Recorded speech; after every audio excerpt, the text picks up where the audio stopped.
Hello, I'm PCSO Mark Fitzgerald. I work for Greater Manchester Police, based at Irland Police Station in Salford.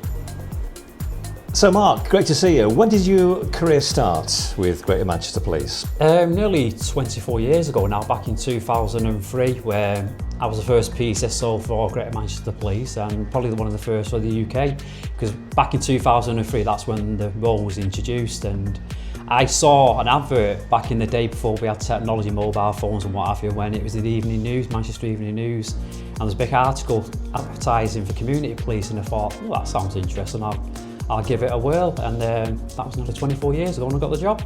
Out and about on the beat must be quite interesting day to day. Do you get a lot of people asking you all sorts of different questions? What are the most common things people ask? What you can and can't do basically, because you work for the police, we've got a very similar uniform. Sometimes we're out mobile in the police cars and they think you're police officers, but obviously we're not, with PCSOs.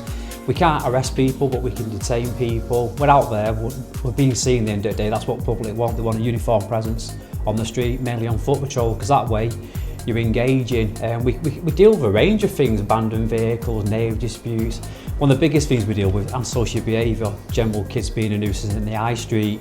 The jobs, again, I was saying before, has changed so much, and I think it will change in the next few years and we'll have more things to do. Remember when I first joined, I was at a little police station. We had 2 area bobbies and 2 PCSOs. The days when the bobby walked the beat with a PCSO.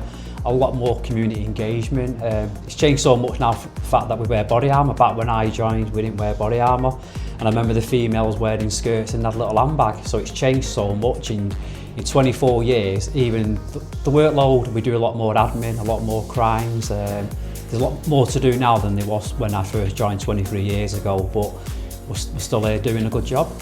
So the next question, if you weren't doing this job, what would you be doing?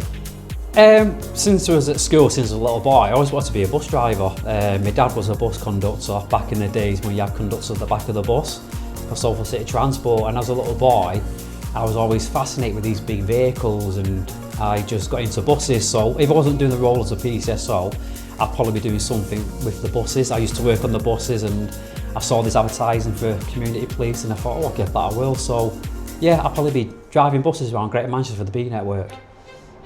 Community engagement's a massive part of your role. What's some of the highlights over the past 12 months? Yeah, it's the biggest part of our role, community engagement, something I'm very passionate about. One of the highlights just come to recently, I set up a community little pick. We had an area where we get a lot of reports of local residents saying there's a lot of litter and fly tipping, so I thought, oh, we'll do a little pick, get the community involved, get the kids involved, get the local councils involved, and we all turned up. We did a cracking job, getting rid of all the rubbish and what have you. And then we had a little barbecue after it, which the residents put on and paid for it themselves. And I was quite touched and surprised that they gave me a plaque in my name to open their community garden, even cut the ribbon.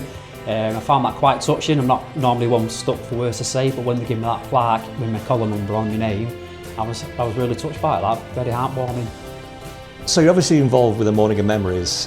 What does that mean to you, and what's one of the most memorable things you've done with the Morning of Memories over the past 6 months? Yeah, the Morning of Memories, great initiative that Paul Fairclough set up. We go into different kinds of places, people obviously suffering, living with people with dementia. But one of the things that sticks out to myself and probably Paul as well, last Christmas we did a Christmas Morning of Memories, and we had an old gentleman that keeps coming back to all the Mornings of Memories because he loves it and his family say it helps him being there. And he brought us some baubles that he's handmade himself, and this is the guy that's suffering with dementia, but since he's come to the Morning of Memories, it sort of given him a bit of a boost to get out there making us stuff. He comes back to all the Morning of Memories, and it was so touching getting that bauble. And this is the guy that's suffering, but unfortunately he's in a home at the moment, but we're in regular contact with his family, and he's doing okay, and he's always mentioning our names, and the police card he keeps mentioning, he always remembers seeing that when Paul brought that.